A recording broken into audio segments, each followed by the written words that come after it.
This is a dangerous groups that we're dealing with now.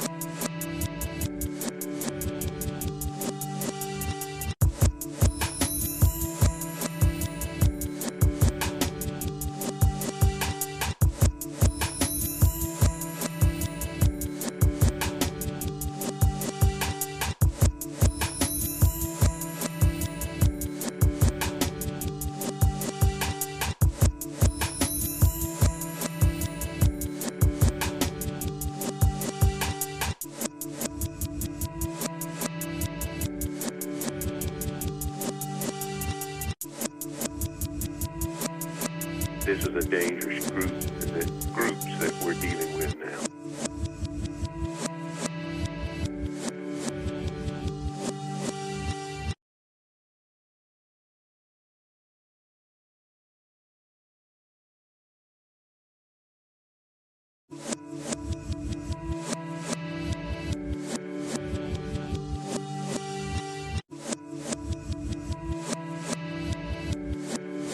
This is a dangerous groups that we're dealing with now.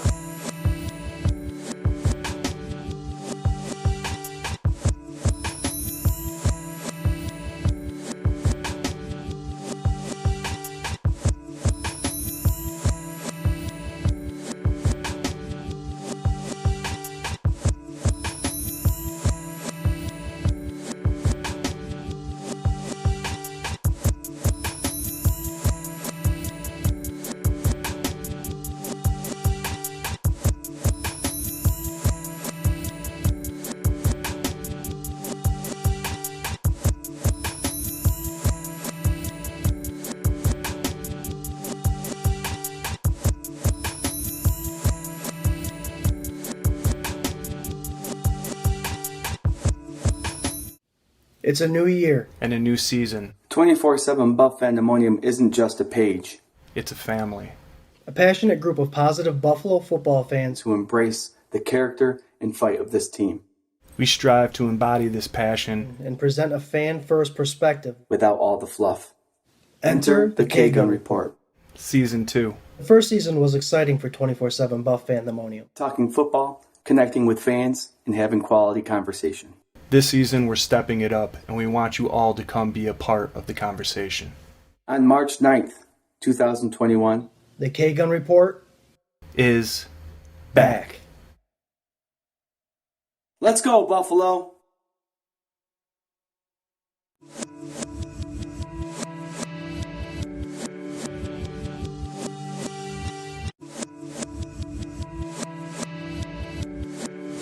This is a dangerous groups that we're dealing with now.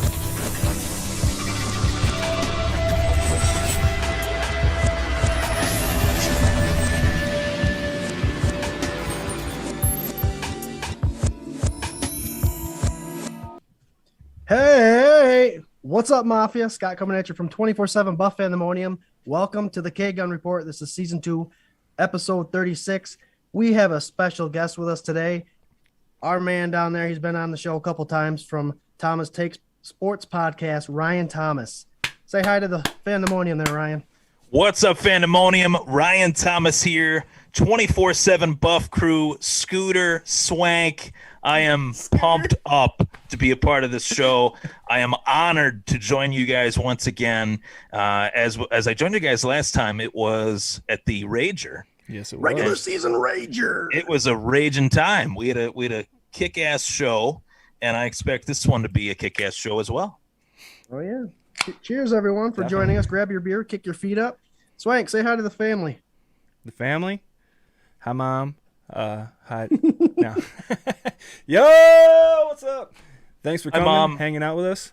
Hey, Mom. We are really excited to have Mr. Ryan Thomas down there, and I'm also stoked for my buddy Brent Thomason because he won the biscuit jersey for the Mark Maddox drawing, and that was awesome. And then who won the Mark Maddox jersey? I can't remember his last name. Forgive me. No, but as you guys are aware, we did have a a donation raffle with Mark Maddox, the Help One Foundation. It was a success. We had a great participation. So thank you everyone for that. But yeah, the two winners, Mar Brown won the Mark Maddox jersey, and yeah, Brent Thomason won the Biscuit Cornelius Bennett jersey. So, and the cool thing is we're gonna have Mark again on. I think the first week of December, and we're gonna do it all over again, guys. So keep your eyes out for that event. But Mark's excited to come back, and obviously we're very excited to have him return. Yeah, man, that was a really, really cool interview, really cool interaction. It almost didn't happen.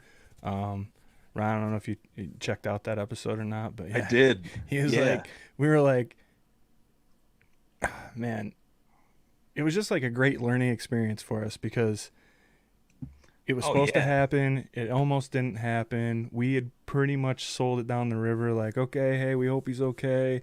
We had people being like, I only came here for Mark, and we're like, we're bummed too, but we'll figure it out. And then he popped on and was like, in this kind of thing, that stuff happens, Right. You do the best you can, we obviously wouldn't want to mislead anybody or anything like that. And it was just a really cool experience, a really educational experience. And then, we get to have him on again. So it's a cool time. Yeah, anytime you can have a player on a podcast, especially a player that wore the colors that you have done since you were a little kid, that's a really awesome feeling. And it's a privilege, to be honest, to talk to some of these guys that put blood, sweat, and tears into the uniform and played hard for our city and our fans that are so great. And I look forward to seeing more from Mark. He was a great guest for you guys, and I was educated by him too. You learn a lot because these guys actually put their cleats down on the field. That means something, especially in this area. We take pride in our former Bills, current Bills, and former Sabres and current Sabres too. So unless it's Jack Eichel, maybe we'll leave them on the side. But yeah. Definitely learned a lot from him, and that was a really great show by you guys. So well done. Thanks, brother. And we can't thank our fans enough for joining in and joining the conversation. As we say, you guys keep the comments going. We love it. If you think of anything to talk about today during our show, let us know. We'll talk about it. We're gonna attack the game, and I don't think any of us want to talk about what the hell happened. We went to Jacksonville. We always say don't put this game behind you. You got to play the game. And you saw the performance they put out there on the field for us, and it's like, was it one of those games? And then you get a quote from Shaquille Griffin saying they were lackluster on the sidelines before the games. Didn't even look like they wanted it. Let's show them what it's about. And then they put out a performance like that. We put up the image, the good, the bad, the ugly. I don't think there's much good to talk about. I saw someone put up the stats for our friend Tyler Bass there, who's automatic, and they say that he's probably the only good that came out of the game. But the good, the bad, the ugly. Swank, what are you taking from this game? Big time learning experience, but should we be concerned? I mean, that was pretty bad. I don't want to be concerned. I want to hope that this is one of those things that rattles their cage and they come back out next week and they don't under-evaluate a Jets team that now sees an opportunity, for sure. I mean, they're an NFL team. Of course they saw an opportunity. Every team thinks they can win. But you just watched the Bills, deconstruct against the Jacksonville Jaguars, and it's insane. If I was the Jets, I'd be focusing on the defense and then just putting together whatever offensive strike I could possibly think of to try and, get some sort of points. I think we were talking before the show started, man, and I'll start the Dable train. I have never been one of those dudes that's been 100% on his track. I'll give him his due when he earns it. I think that we have been a little bit bamboozled. I don't think that his play calling is all that great. I don't know if he knows. Ryan was saying before the podcast, what to do with all this talent. When you have a game like that, get the ball in the playmaker's hands. You're getting all this pressure on Josh. Josh works well, moving out of the pocket. We don't need design QB runs at midfield on 3rd and 8. We don't need any more of that. I've seen that. I've seen that all season. I've seen it too long since Josh has been in the league, to be honest, and I'm over it. It's done. The kid's got a rocket arm. You need to throw the ball. Throw the ball to Diggs, throw the ball to Sanders, throw the ball to Bees, and do it consistently. And, we can talk about the O-line too. For me, I'll give him a little bit more of a pass than I think a lot of people were this week. I think Spencer Brown is a very big key part of this offensive line right now. And I know that's crazy being as young as he is, but I really think he's good. And, Feliciano, I know people are up and down on him, but it's continuity. You also don't have Dawson Knox in there. And Tommy Sweeney, I'm sorry, he does not have his feet under him enough to block well. So you have 3 blockers that aren't there, and this is what you get. You get a hungry Josh Allen on the Jaguars trying to make a name for himself, and he played a hell of a game, and you basically just gave it to him. That's the way I feel. And before the game even started, we had line issues, and a lot of people weren't on the Feliciano train. He went to IR, and everybody says, well, he's not a Super Bowl caliber left guard, right?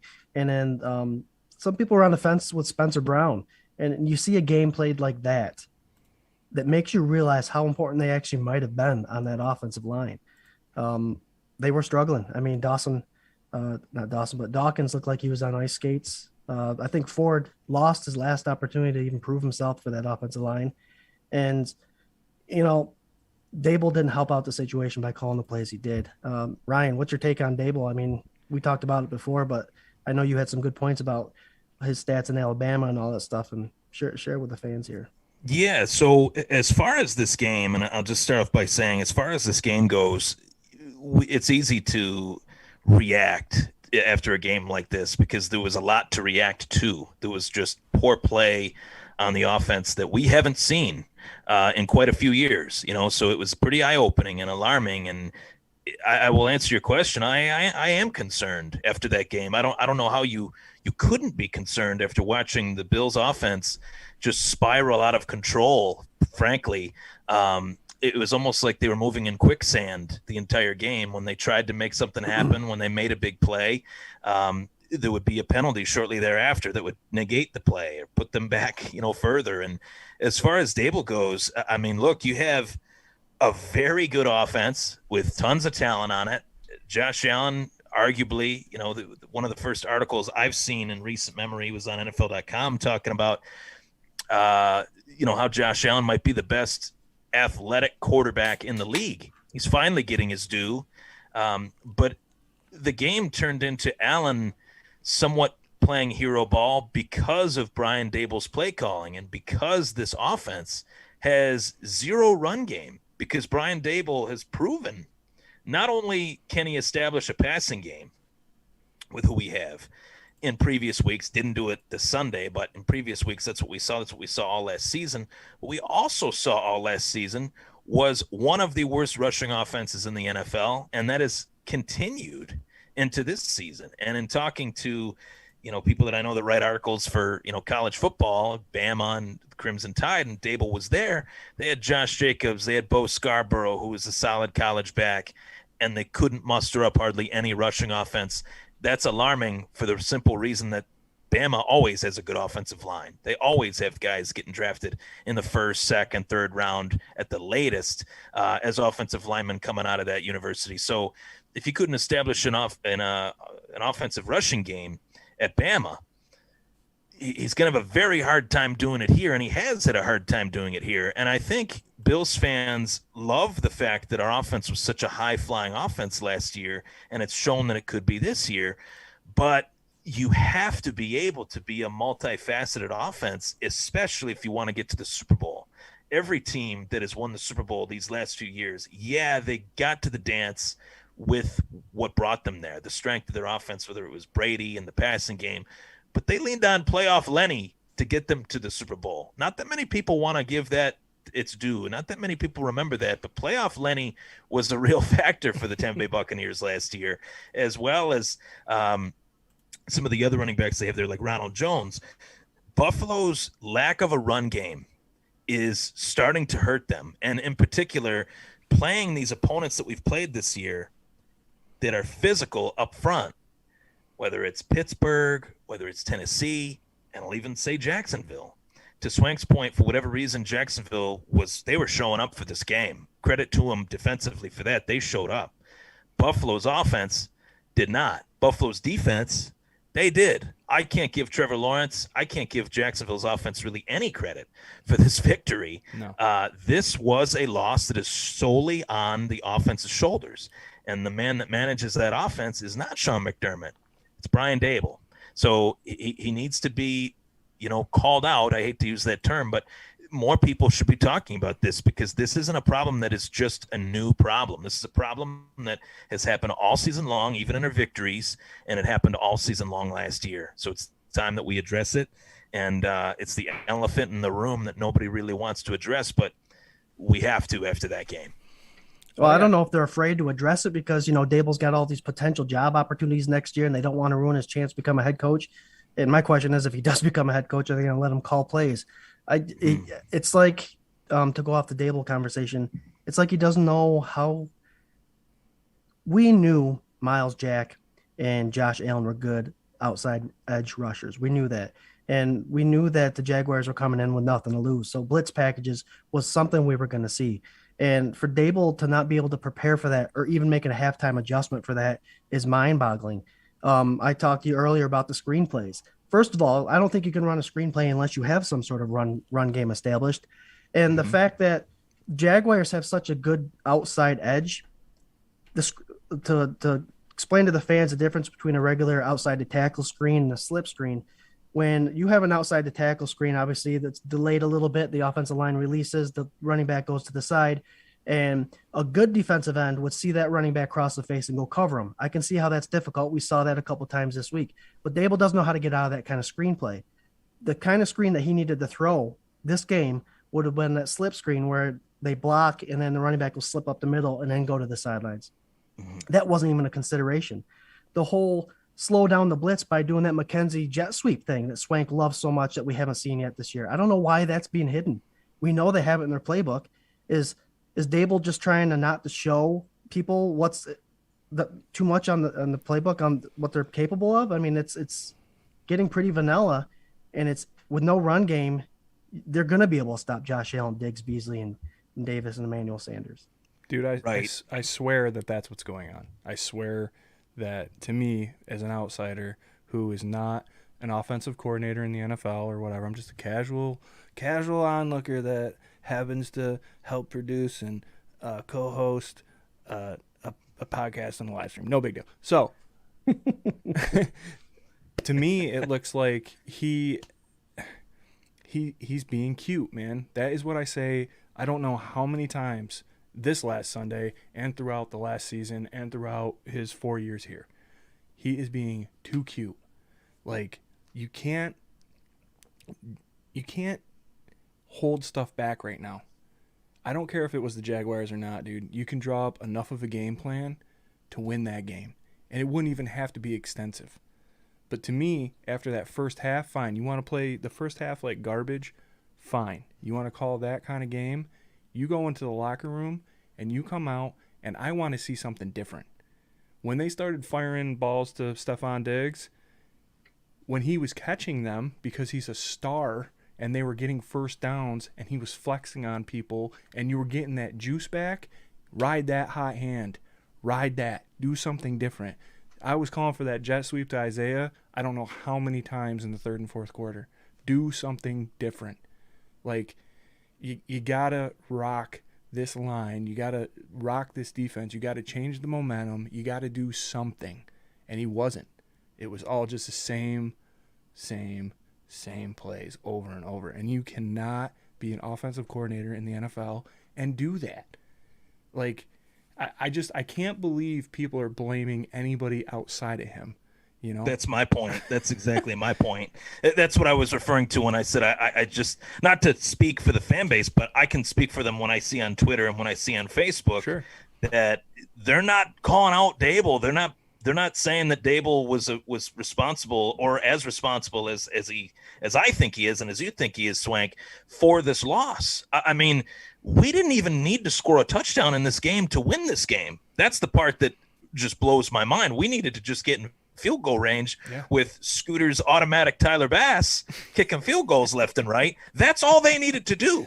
That's it. I mean, would it have been an ugly win? Sure, but I'd take an ugly win over an ugly loss, a 6-9 loss. I mean, to a team that is so in over their head as far as Urban Meyer as an NFL head coach. They did not impress me on offense in the slightest bit on Sunday. I will not give them the credit for this win on offense. Defensively, the Josh Allen on the Jags, Miles Jack, and that front four manhandled the Buffalo Bills at the line of scrimmage. Oh, and that's something that we have to be prepared to see, maybe more of that, because we just don't. I don't think we have the depth. I'm worried that we don't have the depth outside of Spencer Brown, who's been good. You know, we haven't really seen that depth on the offensive line yet. Well, and that offensive line looks scary. Can you guys help me out here? I'm kind of confused with this whole taunting thing that goes on in the NFL, that the NFL seems to be pretty adamant about making sure it's not happening. That Taven Bryan guy that sacked Josh Allen 2 times on Sunday, that little thing when he gets down, he looks right at the quarterback and he does his little, I don't know if he does a prayer or something like that. I get a taunting feeling about that play, and he did it twice. 12 penalties, 118 yards total. I mean, another game where a lot of Bills fans were pissed off at the amount of calls that they weren't getting for them and were getting against them. What's your guys' take on that call? Because I thought he was taunting. I honestly did both times. And can the Bills get a break when they get a 3rd and long and convert it and they got to go back another 15 yards? Well, I think the refs did call that, actually. They called it on Darryl Talley.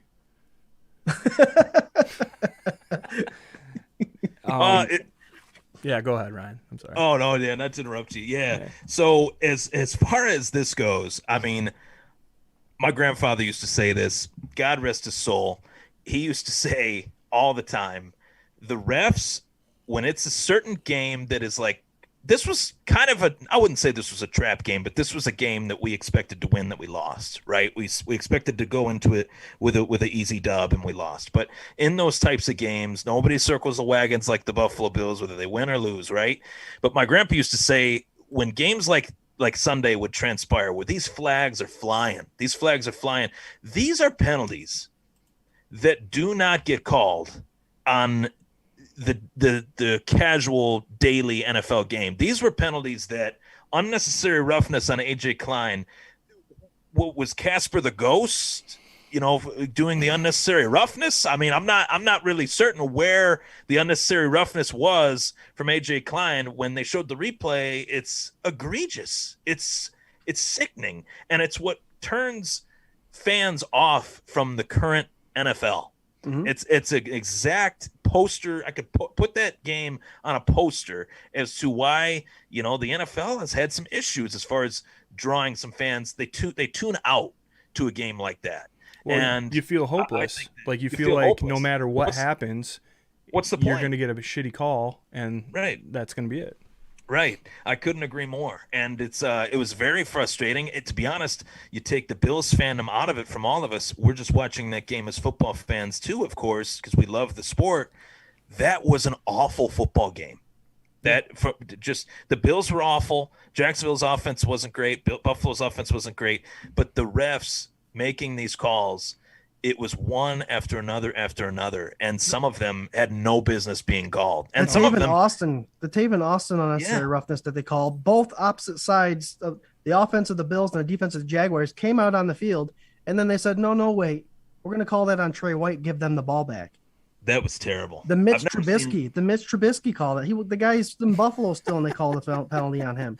And, of course we're going to complain about penalties when they happen against us, but a lot of them just seemed outrageous. And then to go back to the Titans game, where it seemed like every time they had a penalty, they all had to get together and talk about it for 15 minutes before making a call. I don't know what's happening in the NFL. If you go ahead and watch last night's game, the Steelers game, and you're going to see a crazy taunting call that changed the course of the game. And they need to be consistent. One of the refs actually looked like he moved back into the one of the defenders. Yeah, and got, that was a taunting call. He was in the way. Changed the whole course of the game. Well, they said that the taunt was because he looked at the punter as he was coming out the field. He was already pulling the flag out of the pocket, but it didn't look like it to me. It didn't look like he it. hip checked him when he was walking by him. Like the head ref hip checked Marsh, and he threw the flag and said it was on the. I don't know what the hell's happening, but it's soft, is what it is. They need to get professional refs. I mean, for those of you guys that don't know, and I don't think it's changed. These are lawyers and doctors and all that stuff. This is it's like a side gig. They get licensed and certified and all that stuff, but there's no. It's not their job. Yeah, this is like shit that they can talk about at the country club. Yep. Yeah. Like you need how do you have the highest grossing sport in the world, right? Like every NFL team is in the top 35 most profitable sports organizations in the world, right? Yeah. Like the only two teams that are in there mixed that aren't football teams are like the Yankees and the Red Sox. Other than that, all 32 teams, even if you're like, oh, the Browns, yeah, the Browns too, or the Jags, or whoever you want to make fun of, they are profitable. How can you have this product and then give some vacationing millionaires just an opportunity to be on the field with superstars and throw these ridiculous flags? Like, dude, the first flag of the game, you know, they messed it up. They switched the call. They did that. And then they did the tray call when it and they threw a flag on the Jacksonville kicker, I believe, when he wasn't on the field. You know, how are you supposed to take this seriously? This is an NFL game, right? The Jags are already a joke, right? Supposedly. How can you take this game seriously? And how, after the Bills lost to them, can you say that none of that mattered or played an effect in it or anything? Like, it's ridiculous. They need to do better. Like, they absolutely need to do better. I don't know how the owners haven't just screamed from the rooftops being like, we need to do better. If I was Jacksonville's owner, I would have still been like, that was the worst officiated game I've ever seen. And I'm a Bills fan, dude. Through and through. Super Bowl's on. That is the worst officiated game I've ever seen in my life. I don't care about the Dez no catch. I don't care about, you know, any of this other shit. That game was the worst officiated game I've ever witnessed.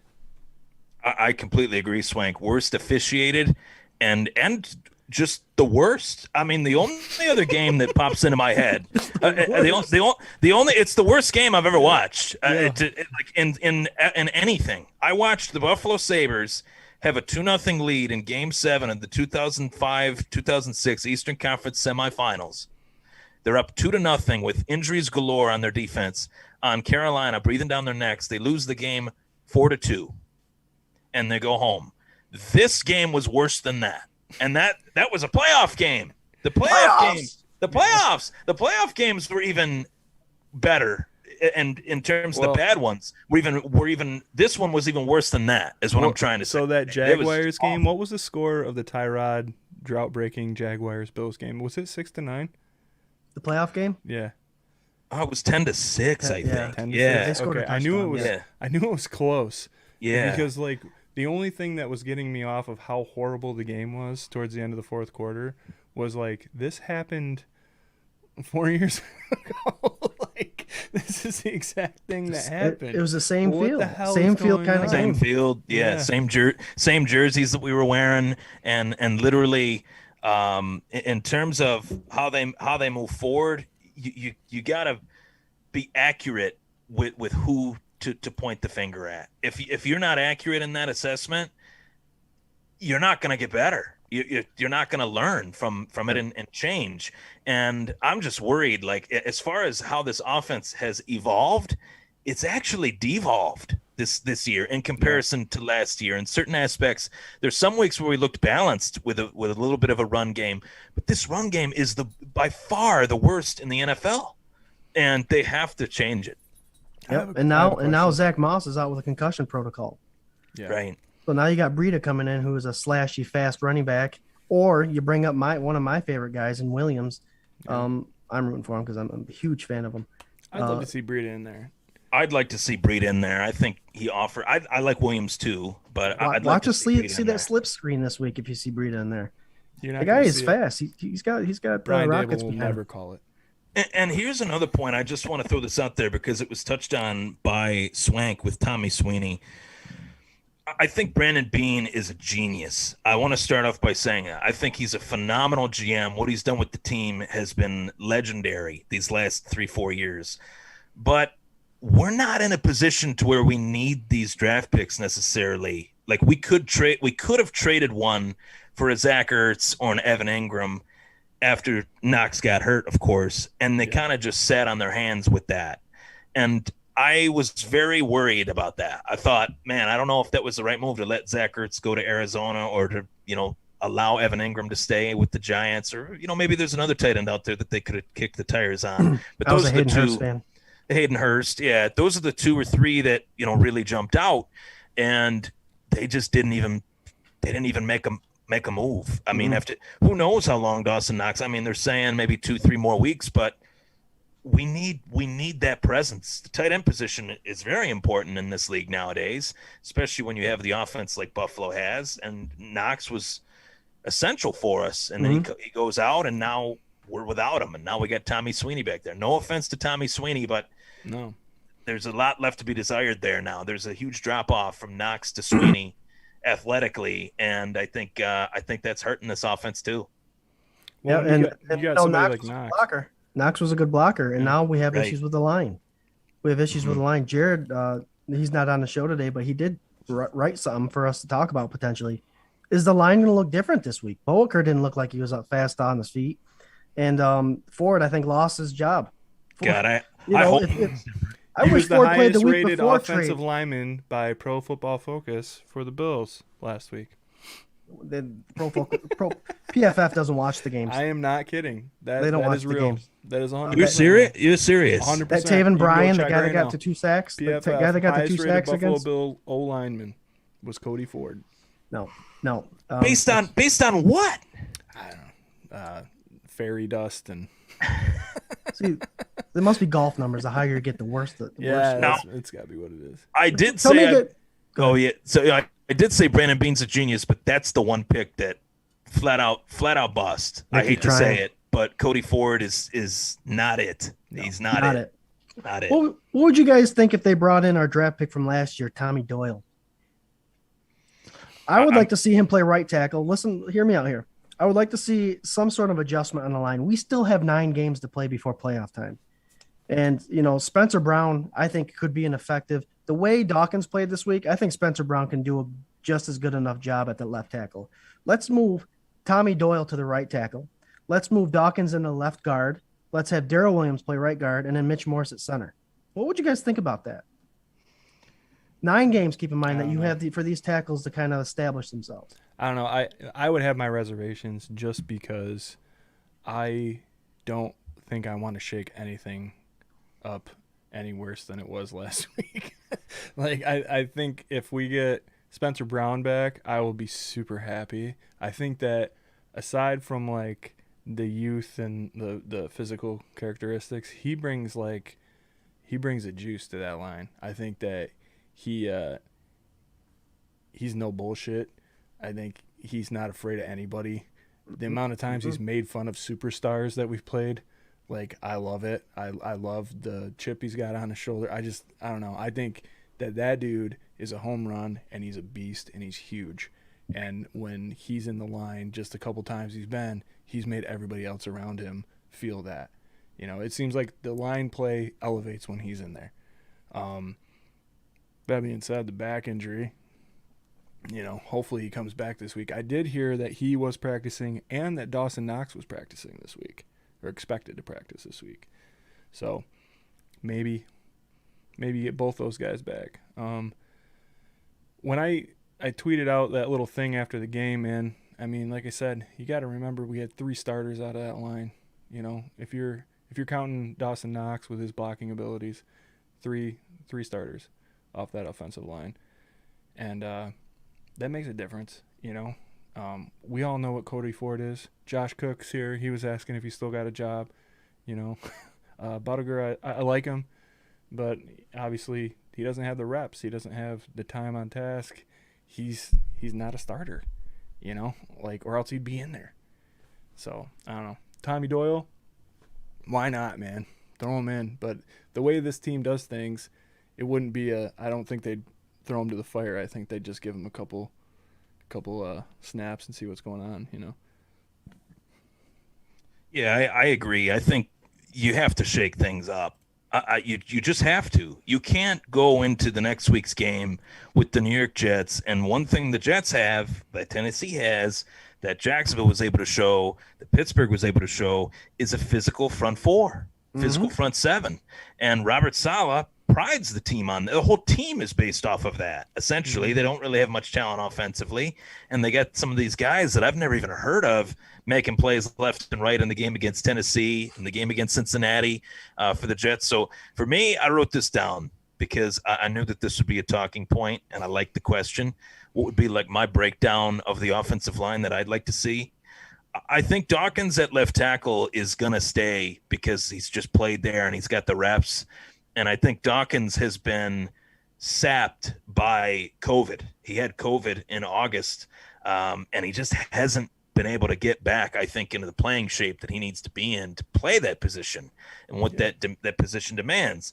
Dawkins at left, Doyle at left guard, Morris at center. Guard. It is a huge guard, but we need that big man on the opening a seal for the running backs. Mitch Morris, Darrell Williams if he's healthy, and Spencer Brown at right tackle. So your idea, I mean, I would like to, honestly, when I said my starting five, it's just because I want to see what Doyle can provide. I really do. He's a big, solid player. He's smart, and he's huge. And maybe that's just the added touch. I mean, Feliciano's out on IR, and Boker didn't do all that great, so something needs to happen. It needs to be shaken up a little bit. To Swank's point, they don't have that mauler, that guy that's physical. They don't have that guy with the edge to him. They don't have a Rich Incognito. Yeah. And that's what this offensive line is in dire need of right now. And whether they have it on the team already or whether they'll find it in the offseason, we know they need it. We need it now. I'd want to see it come to fruition now, especially after that game on Sunday. Yeah. Right. Fandemonium. Give us some questions out there, guys. You guys are doing great in the comments in there. I see that Jared's here. We got Paul Rossi here, Josh Cook, Did you John just call Johns. out your brother as the first person here? Well, he's the first name I've seen here. Debbie Emerton, Lonnie Cook, Buffalo Spartan. This is Sparta. Brent Thomason, of course. Ellen. There's all these names. You guys are doing awesome. You guys notice that we're not talking about the defense. We established that earlier in the conversation. The defense did nothing wrong. The defense held this team to 9 points. They weren't given a lot as far as help from the offense. So the defense was stellar. I mean, 218 yards total, 47 plays. That's under 4 yards a play. They did show up. Maybe the defense, if you're going to knock anything, maybe they could have put Lawrence on his ass a couple more times, but they did what they're doing. They're still the best defense in the league. It was all offense. And if you watch the show later on, you'll see that we gave a lot of the blame to Dable. And I think that's rightfully so. I don't know about you guys. I'm tired of talking about these guys. Yeah, let's move on. But before we do that, can Ryan, why don't you tell everybody what you're all about and tell them a little bit about your podcast, where they can find you, about your new radio gig? Yeah, so my name is Ryan Thomas, as you guys introduced me. Hey, Ryan. Hey, guys. How's it going? Hey. It's going good. So my name is Ryan Thomas. I host my own sports podcast. It is titled the Thomas Take Sports Podcast, where I give my take on all things sports, whether it's Buffalo Bills, Buffalo Sabres, combat sports, meaning mixed martial arts, boxing. I love to talk about those four sports in particular, obviously, because I have the rooting interest being born and raised in Buffalo, New York. My hometown is Lockport, New York. I work at the local radio station, WLVL, and talk sports a little bit of world news headlines at the top of every hour. And I'm also a writer for the Hockey Writers, which I'm writing covering the Buffalo Sabres. So it's been an awesome past 5-6 years as far as being able to be on shows like this with guys like you. We've had you guys have had me on the show a few times. I got to get you guys on mine ASAP. We got to make that happen, so we'll make that happen soon. But I've loved every minute of being on your show. You guys are doing a great job, and I love talking about the Bills. I love football, love baseball, hockey. I'm just a sports guy, and you guys can find me on Twitter at Ryan Thomas Take, RyanThomas Instagram as well, same handle, and Facebook, Thomas Takes Sports Podcast. Of course, Facebook groups everywhere, Bills Mafia. I love interacting with you guys and girls out there. Bills backers, you guys are phenomenal. And that's as well where you can find the podcast: Apple Podcasts, Google Podcasts, all the podcasting platforms. It's out there. Ryan, would you believe I actually spell checked you just now, and you did spell your name correctly? So good job on that one. Despite seriously, when you spelled that out real quick, I did. Okay, you got it right. I was like, I got it right. Spell his own damn name wrong. Oh, okay. Right. Well, I had to spell it out just in case people are typing it in. Maybe they type it in wrong. It's like, hey, well, I'll spell it out for you, right? Smart, man. Absolutely. Hey, listen, if you're listening to this in the future, you can just go back and you can listen to it and type it in as he's spelling it out. It'd be perfect. Right. There you go. Gotta let the people know. And I mean, it's after a game like Sunday, to do what we do, like you guys have your show and you guys have awesome guests, and it was tough to get up for the next show. But when you see the amount of Bills fans that are just as dialed in after a loss like that as they are for a big win, that tells you something. It tells you that this is the best fan base on God's green earth. That's a fact. So much appreciated to the fans out there. 100%. I mean, even though this was literally the worst game I've ever witnessed. Me too. This is nothing compared to 17 years, right? Like, as Bills fans, we've been through everything. Like, we've gotten all the jokes. We've gotten ridiculed. We've got, wide right. We've got Rob Thomas or Rob Johnson. We got, just everything, man. The miracle. You want me to just name everything that's going to make you feel horrible? I can do it. But Stevie Johnson drop. Come on, keep going. Yeah, right. But right now, man. Doug Flutie. Doug Flutie. Also, I'm gonna real quick. I'll sidebar the sidebar, man. Wade Phillips does not get enough credit for or responsibility for that move. I feel like I know that Ralph was really involved in all that. Right. But I think Wade is that kind of Texan ass guy that could have been like, now, God damn it, I want Doug in. He could have, and he didn't. Doug play that game. It's his team. It's the head coach's team. That's At the end of the day, it's his call. So anyway, what we try to stress here, and Ryan, I really appreciate something that you said before we came on, because when I joined Jarrod and Scott on this venture, my whole lore to it was that it is a positive group of people that stay positive and don't just dog. There's ball busting, but it's not negative. This is the end of the world. This is the worst. This guy, blah blah blah, whatever. It's very uplifting and positive and light, whereas opposed to some other pages, they get very doggy, man. It's just you feel bad and then you go there and you feel worse, and so I appreciated you saying that earlier on, that it's a positive community and right. It's awesome, man. And there's people right now listing off the worst parts of Bill's history right now in the comments. So, JP Lossman got listed, so that's cool. That's gonna be a long ass list. Yeah, but what we stress on the show a lot is enjoy right now. Enjoy these moments. These are the moments that you're going to be telling your kids and your grandkids about. Josh Allen, Stephon Diggs, Cole Beasley. Groot hopefully for the next 10 years. These things that are happening right now, these playoff runs, the AFC Championship game. There's just so much to enjoy. Don't get sucked into these crappy one-offs, right? Right. So, that's a great point. That's a great point. The thing I thought about when I saw a lot of these posts on the other sites was you could tell a lot of them never went through that drought. It's are these the same fans that went through that 17 years of disappointment. Right. You know, we're 5-3. We still have a winning record. We're still on top of the AFC East. We still got a lot going for us. There's 9 games left. We still have a lot of improvement to do, yes, but we have a lot of games to do that. We need to. You can sulk. I did. This was one of the games that the next day I shared with Jarrod and Swank. I was like, I'm still really pissed off about this game, and rightfully so. But you're allowed to do that. But to say that the season's over with, to say that our quarterback's dog shit, that's just ridiculous. It's outlandish. It's just. Stop. You need to stop. Yeah. Enjoy every minute. We lost. It happens. Look at the other top divisional teams that lost this week. And there's upsets every week, and we just happen to be that upset. So, guys, we travel to New Jersey to play the Jets this week. They are 2-6, right? We don't know who their quarterback's going to be. We know they have a good defensive lineman, like Ryan Thomas pointed out to us. It's another bad team that we're playing, but we still have to play them. And I think the Bills after last week know that you better show up to these games because not only do the players notice it, but the fans are going to begin to notice you dogging it and you're going to these games not prepared. This team, they're young.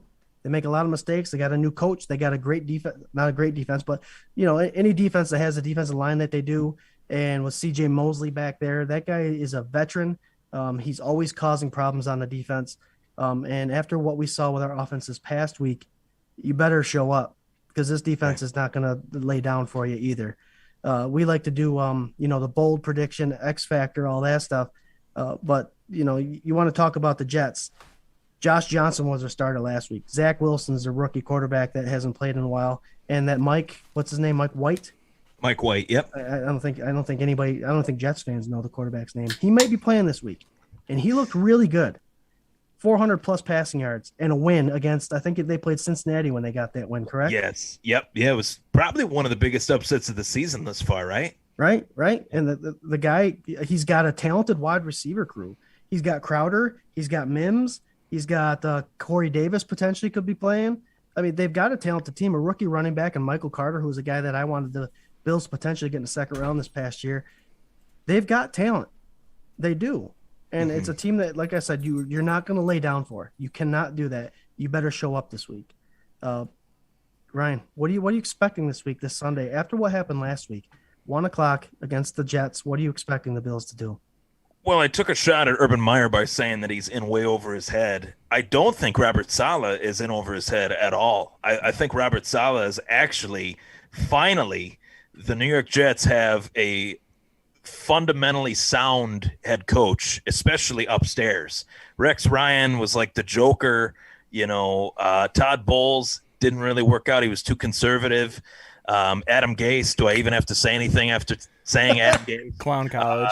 It seems like Robert Saleh is really taking the opportunity. Granted, they're 2-6. They're not, wins losses wise, they're not really a great team, but they've shown up every Sunday. They've shown up, and they weren't showing up for Adam Gase. The players are showing up for Robert Saleh in ways that they didn't for Gase, in ways that they didn't for Bowles, or even for Rex towards the tail end of his time there. So Robert Saleh deserves a lot of credit for that, and I think the young talent that they've added to this team over the last few years, Mekhi Becton, Michael Carter, who you mentioned, who has had some massive weeks this year. I think he's going to start to come into his own as the second half of the season kind of wears on.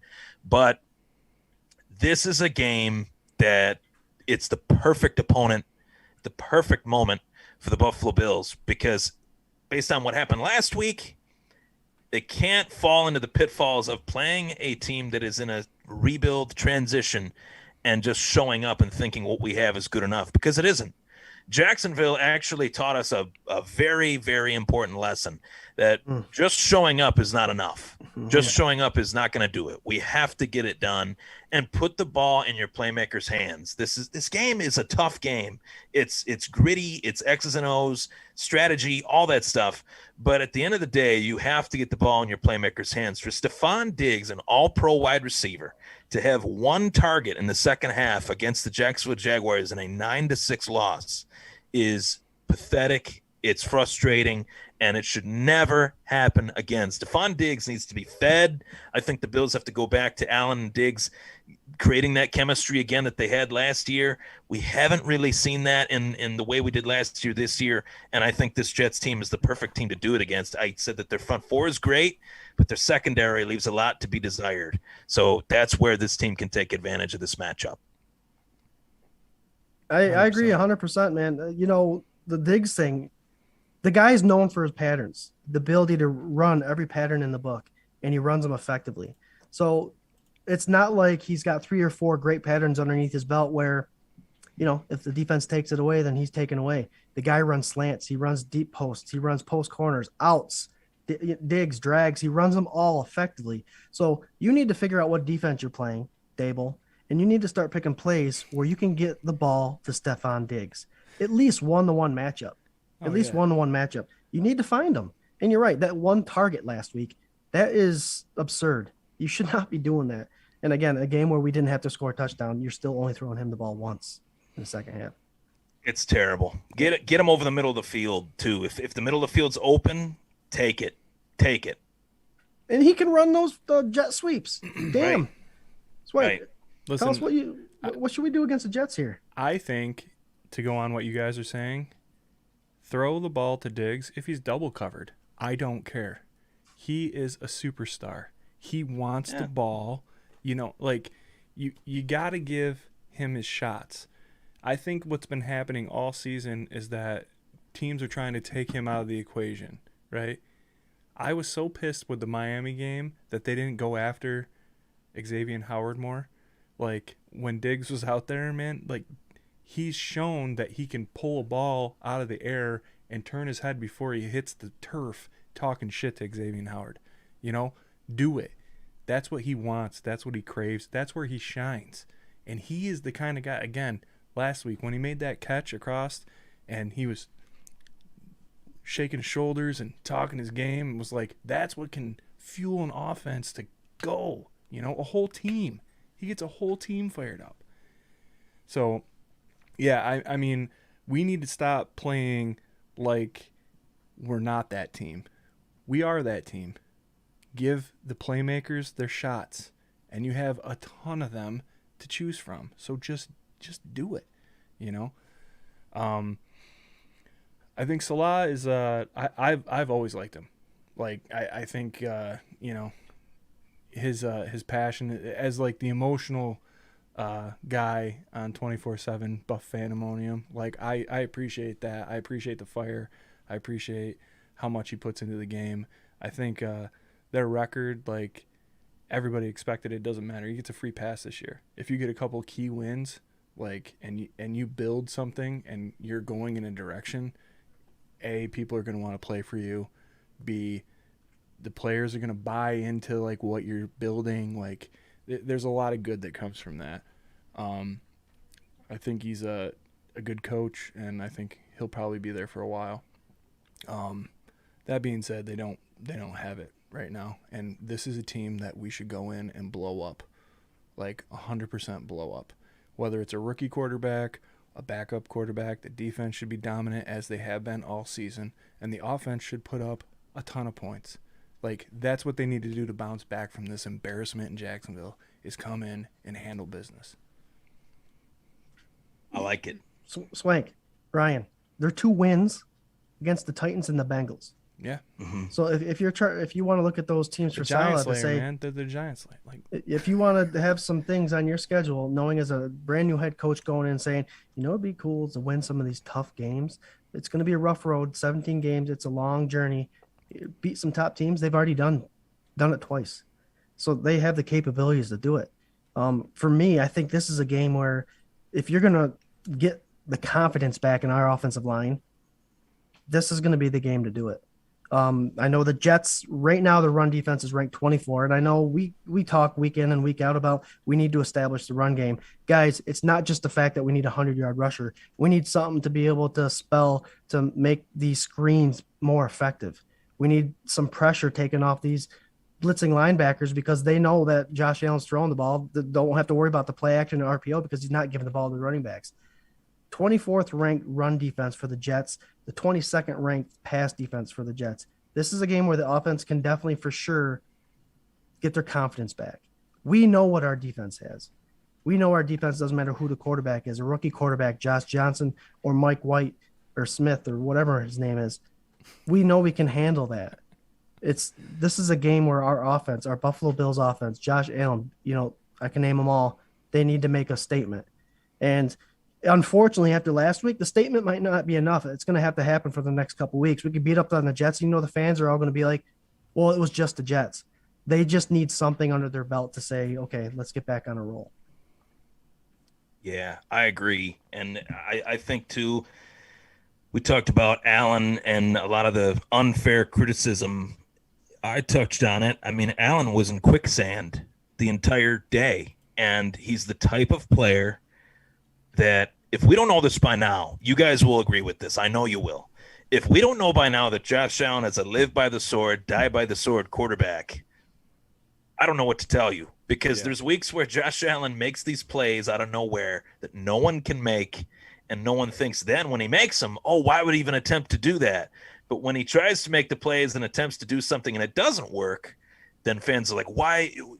We don't need him to do that. Yeah. But when he does it and it works, people love it. But when he does, and obviously it's a results-based thing. But what I'm saying is that's just who Josh Allen is. That's not going to go away. It will never go away. People have to understand that. And this game was last week, to touch on it and what they need to do this next week. He's forcing it to Beasley, forcing it to Gabe Davis, forcing it to Sweeney. Stephon Diggs is the playmaker. He's the guy. That's the guy that Brian Dable should be moving him around constantly, whether he's on the sideline one play and the slot on another play.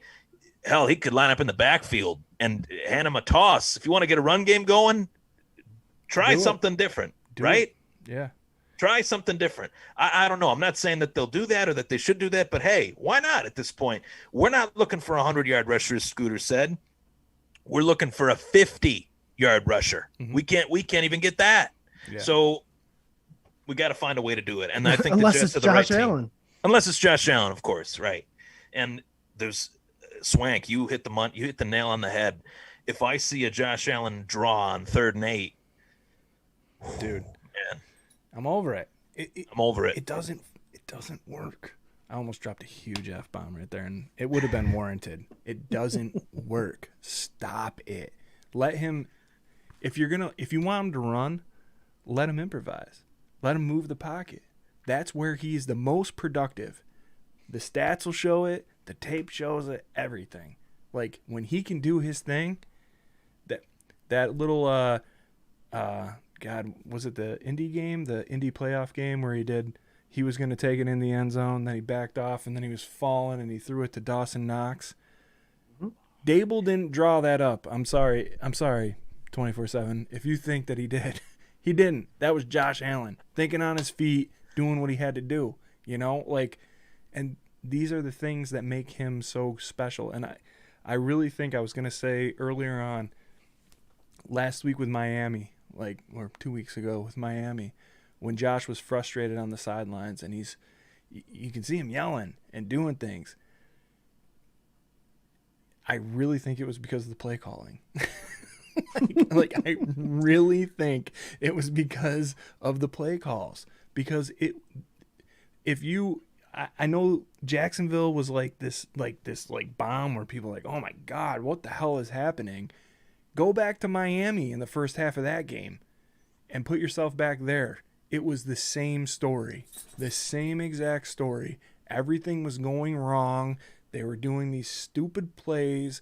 You could just tell it wasn't working. It wasn't what he wanted to do, and that's why he was frustrated. And I don't know. I'm not going to get back on the whole Dable thing, but I'm just saying, man, if you let that kid do... You're already there. I know. If you let him do what he does, he is magic. He does it all, he plays the hero ball thing, whatever. Like you said, Ryan, man, it's never going to go away. He's admitted it's never going to go away. He always wants to make the play. He always wants to win the game. I'd rather have that dude. Right. I want that dude. You know where I'd rather have him be a hero at, Swank, and I'm glad you brought that up. Not that 3rd and 8 run up the middle. Have a created rollout pass where he can either pass the ball or keep it himself, and he could be a hero there. He could play his strength and throw the ball, or he still has the option to run the ball, and he's not running into those big 300-pound defensive tackles and those defensive ends flying at his legs. You get him out in the pocket, he's still just as dangerous. Just have a pass pattern out there and make sure the line doesn't go past the line of scrimmage. He's got options. Yeah. That's what frustrates you the most about those 3rd and 8 draw plays, is that there's no option involved. It's you get the first down running straight up the field or nothing. Give him options. The guy can roll out. He's effective doing that. And they need to do that more often in those draws. I got to hit this Josh Cook comment really fast. Josh Cook, he was the one that got us hooked up with the Hyatt Regency. He's a great dude. Loyal viewer of the K-Gun Report. He said he wasn't even Walmart Dable this week. He was Dollar Tree Dable. And Ryan, I don't know if you know, my wife actually coined that whole term, like the Walmart Dable. Like sometimes you go into Walmart, you find exactly what you need, and it's a great deal, and it like holds up, and you're like, all right. And sometimes you go in and it's like some cheap piece of shit that just breaks like the next day. That's what you get with Dable. It's like it's either one or the other. You right? never know which one you're gonna get. So yeah, I agree. I agree with her assessment completely. I agree. My God, I just can't. I hate to say this and beat a dead horse, but I can't fathom how anyone could watch that 6-9 loss to the Jacksonville Jaguars and not place any blame or little blame on Brian Dable. I can't process it. And let's just say Brian Dable goes to another team someday. yeah. Hey, I think that's the moment, to what Swank was saying when we were off the air, that maybe Allen does take a little bit more of that offensive coordinator type, Peyton Manning type role. Who's to say that that's wrong? Who's to say that that's so? I don't know. I think this game is a big opportunity for them to bounce back. I'm thinking positive. I think they will bounce back, but boy, that could change. It deters them from what they thought they were, and it forces them to kind of find a new road. You know what I mean? Yep. They're gonna have to go down a different road than what they thought, and it's gonna be interesting because they're 5-3. They're still ahead in the AFC East, but we haven't played New England yet. Yeah. We haven't played some of the other teams yet, so we'll see what happens. Really quick before we go on to score prediction and all that bold prediction, this is a question that I was posing to a couple people at work. What is the Buffalo offense's identity right now? Can anybody tell me what their identity is? Because last year they were a pass-first, aggressive offense. This year, I have no idea what their identity is. Well, I would say that their offense is whatever Josh Allen wants it to be. Like, given week to week, as crazy as that sounds, like 1 week, Allen entrusts Dable, and sometimes it works. And then another week, Allen can't trust Dable because bad Dable, Walmart Dable's showing up, and he's got to take things into his own hands. Yeah. And that's what it's crazy, but I think that's the best way I can describe it. It's just whatever Josh Allen wants it to be. I think now, after this loss, that's a fact. It's up to him to kind of take the reins a little bit. If there's a play call that Dable throws out there and Josh Allen doesn't like it, he's earned the damn right to say, no, I'm doing something else. Yeah. I'd say yes and then audible immediately. Yeah, yes. Okay, I'll call that. Yeah, sure. I can't answer that question. I honestly don't know what their identity is. I could tell you it's not a run game. So it's full-fledged a passing offense of some sort. They throw the ball to the sideline an awful lot. Dable's starting to rely on the screenplay, not successful. To say that we were a deep threat team last year, we were very successful throwing the ball deep. If these defenses are playing 2-man deep, 2-zone deep, they're taking that away. But we need to figure out something. It's hard to say what kind of offense they are. I wouldn't put a name on it quite yet. But until maybe it's a poker hand. Maybe it's a Texas Hold'em offense. You don't know what you got until the last card is played. See, I'm the kind of guy that's like, I don't need the smoke and mirrors. I don't need the frills. I want you to be what you are, and I don't care if everybody else knows what you are. It's just like what you said Wickham used to say to you guys, right? Like, we can tell the defense our plays, and if we run them and we run them successfully, doesn't matter, right? Yep. Like, if we execute, that's it. So I don't care. I want that, like, that Green Bay, like, you know what I mean? Yeah, we're passing offense, and you're not going to stop it. You know, like, that's The thing is, like, they have the talent. Want. They have the talent to be any kind of offense, a spread offense, or the West Coast offense, a run and shoot offense, a deep threat offense. They have the talent. They just need to pick one and pick a set of 150 plays that they can choose in a game and follow that game plan. This whole cuteness that Dable's doing, I think, is because he's trying too many different things. You need to pick things. You need to pick something and stick with it. Yep. And the more you practice it, the more you're on top of it, the better you'll be. It's just I don't think they know. Do you guys get the sense too that like they go into these games with an actual game plan? Not we're going to approach this and see what the defense shows us and then go from there. No. That's what I've seen. I've seen the latter. I've seen offensively they approach the opposition based on what the defense shows. Yeah, and it is you got to take what the defense gives you as the game progresses, but as a game starts and the Buffalo Bills of 2021, one thing that we've seen every week in wins or losses, slow starts in the first half. Slow starts, methodical, bland, conservative play calling, when this is arguably the most potent offense in the AFC, one of the most potent offenses in the NFL. Of course it is. Yeah. But they have to show up for a game with a game plan of this is what we're going to do. If this doesn't work, we'll go to plan B. If this doesn't work, we'll go to plan C, and so on and so forth, rather than going into a game, well, if this defense shows, we'll see what they show us. Yeah, we'll see what they show us. I hate that. I can't stand that. I see what you're saying. It's like it definitely feels like what you're saying. Like, I think it's a mixture of both of those, where it's like dip your toe in, see what they're going to do. Let's see what happens. That's why they're like starting so slow. Like, oh, okay, well, like they're showing this, so maybe we'll try this. But I think that Dable's got an idea of what kind of plays he wants to run. And I think like the Miami game with all those fucking screens, did it, drop that F-bomb.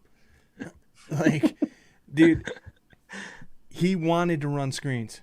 Like, he wanted to do that, and he did it the whole game, whether it was working or it wasn't working. And then in the second half, it started kind of working here and there, and it was like, we talked about it a couple weeks ago. It was infuriating because did it work because he wore them down, or was it because they were actually getting open and being able to execute it better, or what? You know, it doesn't make sense to me, like, at all. Like, I think that he goes in with like, we're going to try and do this, let's see what they're doing, and then that's got to be what's responsible for the slow starts. Like, to me, you know, it doesn't even seem like they click until like the second quarter. 31 other teams are going in with the first 15 plays of the playbook in that first drive, and they're playing them regardless. Yeah. Mm-hmm. You can't be playing chess here. You have an offense where you can establish the game plan. Let's not let the other team establish the game plan. You can't be doing that with the talent that they have, for sure. Can I ask you guys a question too? I got one question. Sure. For you guys, and this was one that I have just as a guest asking the host a question here. So, do you guys have faith in Devin Singletary and Zach Moss, or do you think that we shouldn't have faith in them? Do you think that it's more a bad run play calling, or that Singletary and Moss just aren't up to snuff as running backs on this team? I want to take this, Swank. Well, I'm gonna too, but go ahead, buddy. Listen to what have a listen to what Mark Maddox said a couple weeks ago on our show. It's not necessarily the running backs. He thinks they're great running backs, and you watch the amount of tackles that both of those running backs create in the limited carries that they're given is pretty remarkable. I think it's the play calls. You got to stop using these stretch plays without anybody pulling. You got to start using more of a counter attack where a guard will pull. We do have some nimble-feeted guards. We don't have someone that could overpower anybody by any means, but they need to have that offensive line moving and our running backs following them. The stretch plays, the ISO plays, the plays that don't have any line movement, the zone plays. Dable's not calling a good run offense for these running backs. And they are making the most out of it. I think they're still averaging both each over 4 yards a carry. So I think it's a line and offensive play call thing. I don't think it's a running back thing by any means. Okay. Swank, the floor is yours. I mean, I concur. No, I concur as well. No, I think they are. I think they're great running backs. I think they've already proven it, like really over the last 2 seasons.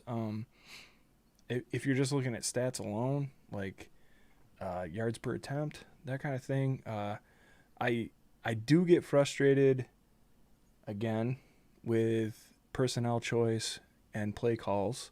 I think Zach Moss should not be in there when there's too much juking or, a sweep kind of motion or anything like that. Like, he is a downhill runner. Put your shoulder down. I saw him trying to dance around a guy last week, and I was like, dude, if you put your shoulder down, you would have got 2 more yards, guaranteed. Just use your momentum and your size and put your shoulder down and get the 2 yards. You don't have to try and juke him like you're shady, man. That's what Singletary is there for. And also, Singletary can move a pile. That dude's heart is the Grinch at the end of the movie. Like, that kid, it's like, it's huge. And he can do it. And I don't know, man. I think I got to, like, lock in a little bit more on how he's using them and where, because they said right off the bat, like, they each get a couple carries. Whoever's got the hot hand, that's who they roll with. I can't tell who's got the hot hand. So I don't know how they decide who's got the hot hand. Like, to me, it's like, again, be confident enough to put a personnel out there that you're confident in and put the back out that's appropriate to run the play. And whether they know you're running or not, or whether they're like, Moss is in, it's going to be right up the gut, or Motor's in and he's going to go off to the left, or whatever. I don't care. Execute it. Bring him out and execute it. Like, I think Zach Moss is one of those guys that he's got enough body and heart and skill to where, okay, you're going to run up the middle. He should be able to move the pile and run it up the middle. And if the offensive line isn't locked in enough to know, like, we got to do this, that's the problem. You got to get on the offensive line coach. You got to get more continuity on the offensive line. And you got to be like, look, this dude's here. We need 2 yards. Push it. Like, these are the things. I really don't think the running backs are the problem. I really don't. I agree with both of you. I like the point you made, Swank, about the hot hand. They don't run the ball enough to establish a hot hand. They abandon the run game in the first quarter and never touch it again. So it's how can you establish a hot hand really when you deviate from the run game? I think Devin Singletary is a baller. I think Zach Moss is tough as nails, and I want to see more. I don't want to see less of them. I want to see more, a lot more. So we'll see what happens, of course. I'm also the guy that says I watched the Bills run up the gut for 20 years, and I don't care about the run game. I just want to see them air it out every single time. But there's got to be a balance. I mean, right. I joke around and I kid, but, like, you got to be able to do both. At least have a little bit of a running game. Like, true, just so that you can sell these play actions. Contrary to belief, you establish a run game, your passing game gets better. That's a fact. Dable, you should probably. I hope Dable's listening. I think he's in the comments right now, actually. Like you touched on. We're podcasters. We're behind a mic. We're in front of a internet online camera. But I learned the point that Scooter just made when I was 7 years old in Pop Warner football. If we ran the ball, we didn't really have a guy that could throw it at the age of 7 or 8. But as I got older, of course, modified high school, if we ran the ball, it opened up our passing game. Yeah, you learned it back then. That's it.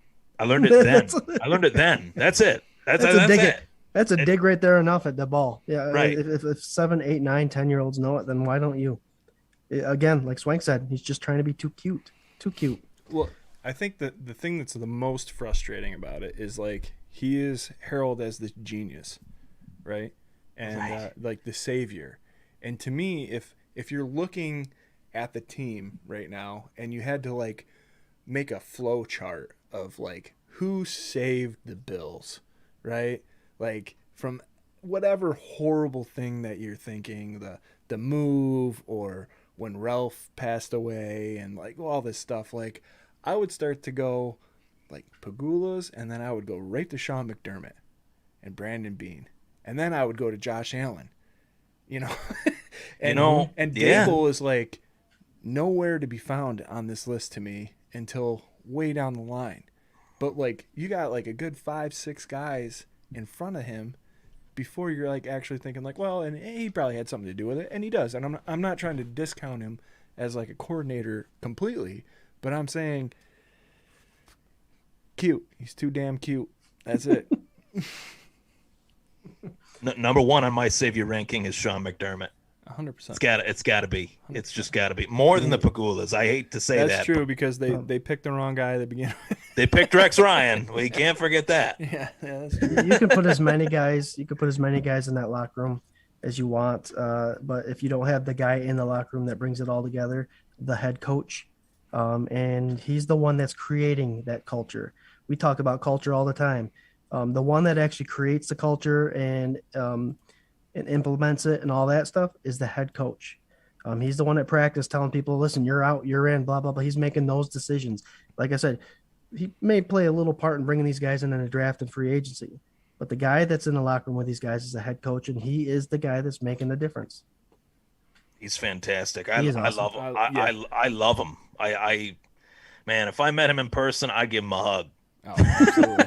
And he would probably hug you back. That's what's right. You see how pissed he was at Levi for that personal foul? Yes, I did. Oh, that was God, pretty and intense. he's just like, it was great. His head. And I was like, yes. Yeah, that was needed at that moment too. 100%. You know. All right, guys. Bills versus Jets. We're each gonna talk for a couple minutes here. It's our bold prediction, our score. Let's go score prediction, bold prediction, and then the X factor of the game. Swank, we'll start with you, bud. Starting with me. Oh damn. All What's your score prediction? Listen, I'm not a homer. 2 weeks ago, I was a homer. Last week, I was playing around, said I wasn't a homer, and I was a homer. I'm gonna come back down to earth right now. I was in Jarrod Reed territory for a couple weeks there, and I'm gonna come back down to earth. And I'm gonna say my score prediction is gonna be a solid 28-13, Buffalo Bills. My bold prediction is that the offense plays a solid game. And that is a very bold compared prediction. to last week. That's a pretty solid bold prediction right there. Solid, very balanced game where there is runs and passes and all sorts of just you know what I want? A plain Jane ass game.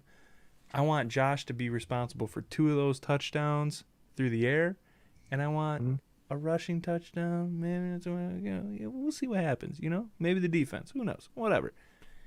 I don't want to worry, and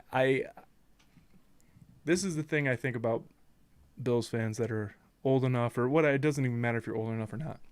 Last Sunday, Scott and I, we did a little pregame show before the game, right? And I was just like, I just want to relax.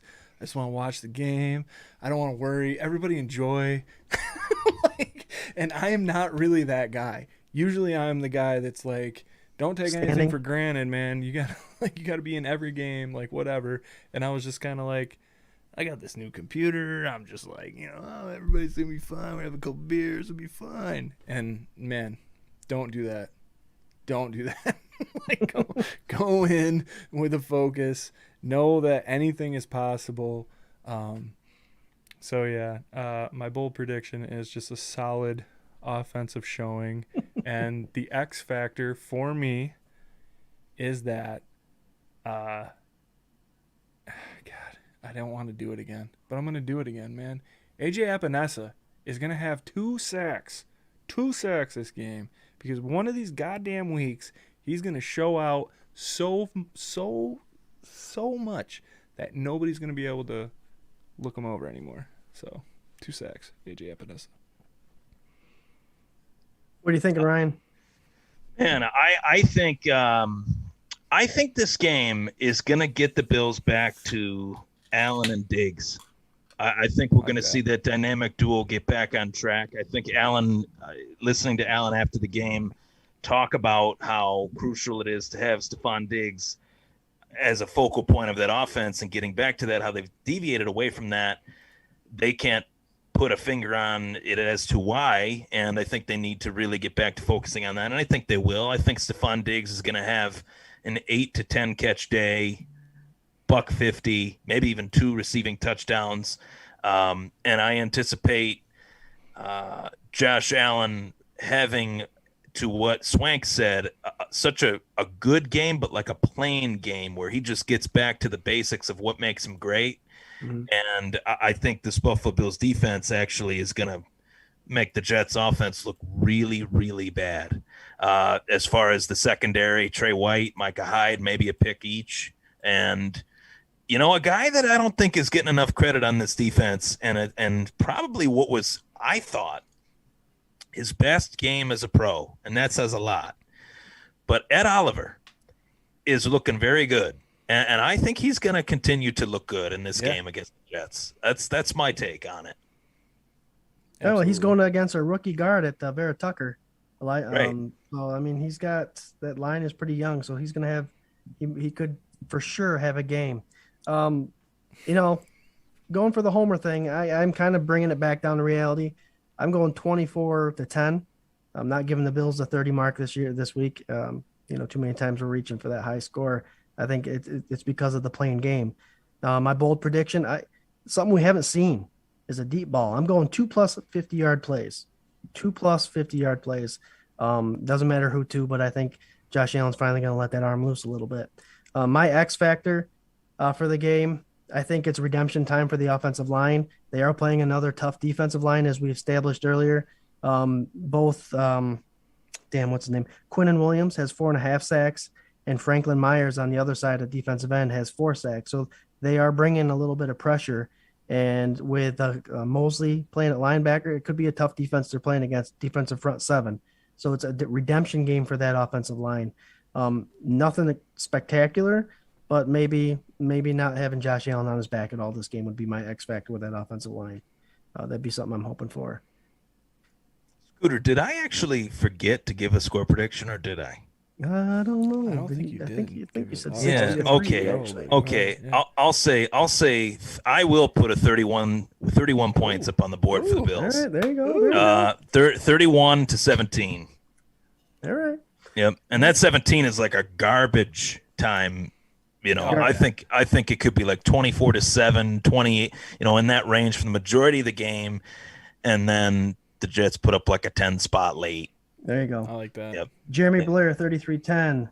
Paul Kirkdoffer, 27-10. Buffalo Spartan, this is Sparta, 27-14. Why would you believe every one of our fans have the Bills winning? Weird. Hey, guys, we're 5-3. We got a divisional AFC East rival game this week. We can't stress the importance of winning the AFC East. We all know that's the easiest way into playoffs. Doesn't matter what spot you have in the playoffs. You just need to get there. We're currently a half game ahead of the Patriots, but if we can win this week and then win another divisional game, that'll be huge. Buffalo, you can't show up like you did last week. And you just got to take one game at a time for sure. And hopefully they strap their helmets on this week and put a hammer to the Jets. So the Bills are traveling there 1 p.m. on Sunday.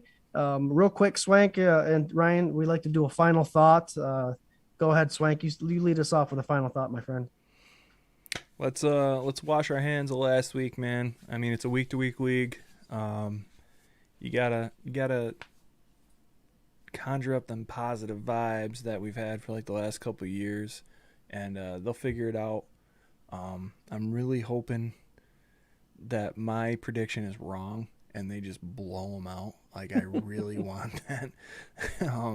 But a win, an AFC win, is crucial, man. Like, none of these games are easy. You can't just stroll in there and expect to win. You gotta go play hard. So, enjoy it. Enjoy the fact that on Sunday at 1 o'clock, last week doesn't matter, and just have a good time.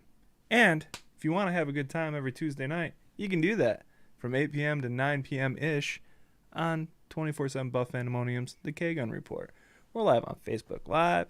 We're live on YouTube Live. You can catch up on the show on Anchor, Apple Podcasts, or Spotify. And, it's a great time. We got great guests, just like this guy down here, who's a good dude, Mr. Ryan Thomas. Yeah, thanks, buddy. Thanks, man. So, I was It's a gonna pleasure say, being on with you guys. great lead in there, Swank. Since we all know where they can find 24/7 Buff Pandemonium and the K-Gun Report, Ryan Thomas, thank you very much for coming on. Tell us where we could find you, man. You can find me on Facebook, the Thomas Take Sports Podcast. You can find me on YouTube, the Thomas Take Sports Podcast, Instagram and Twitter at Ryan Thomas Take. Of course, I love interacting with each and every member of Bills Mafia, whether you're from Buffalo or around the world. I've talked to Bills fans from Ireland. I've talked to Bills fans from Canada. I've talked to Bills fans from where else?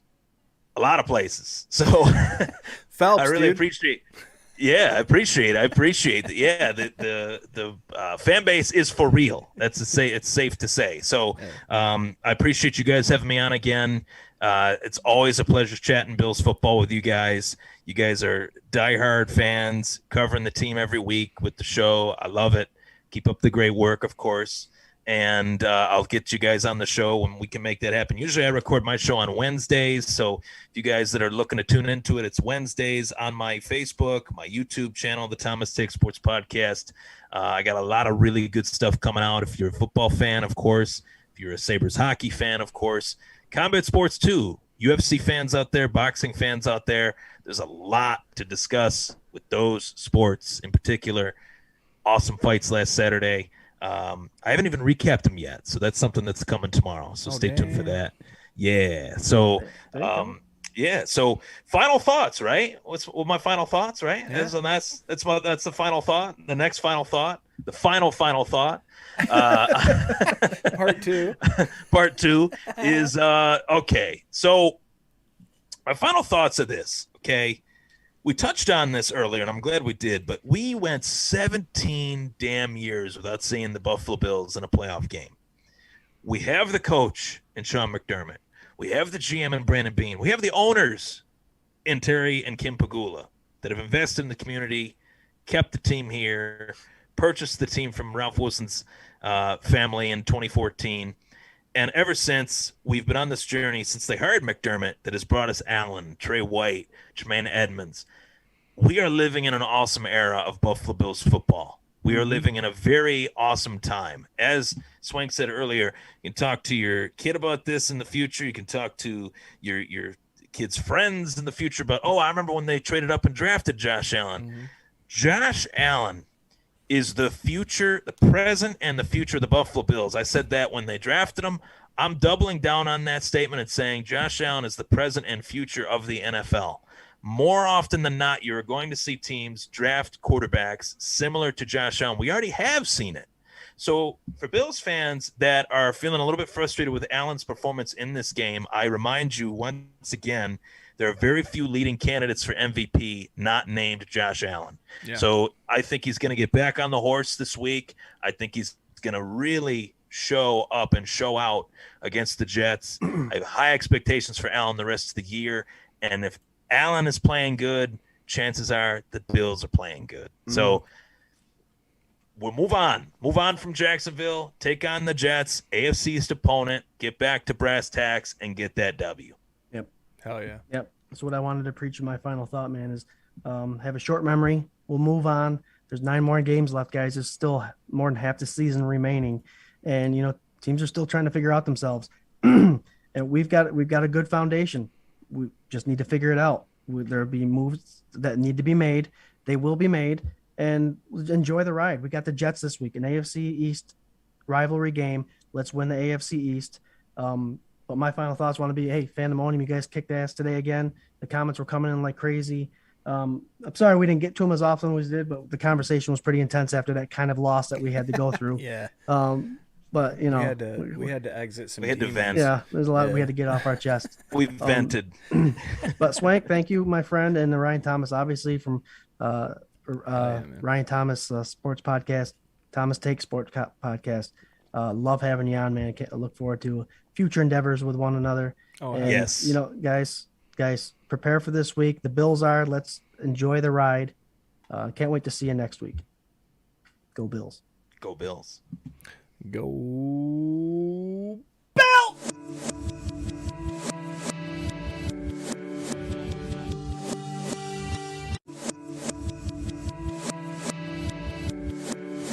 This is a dangerous group.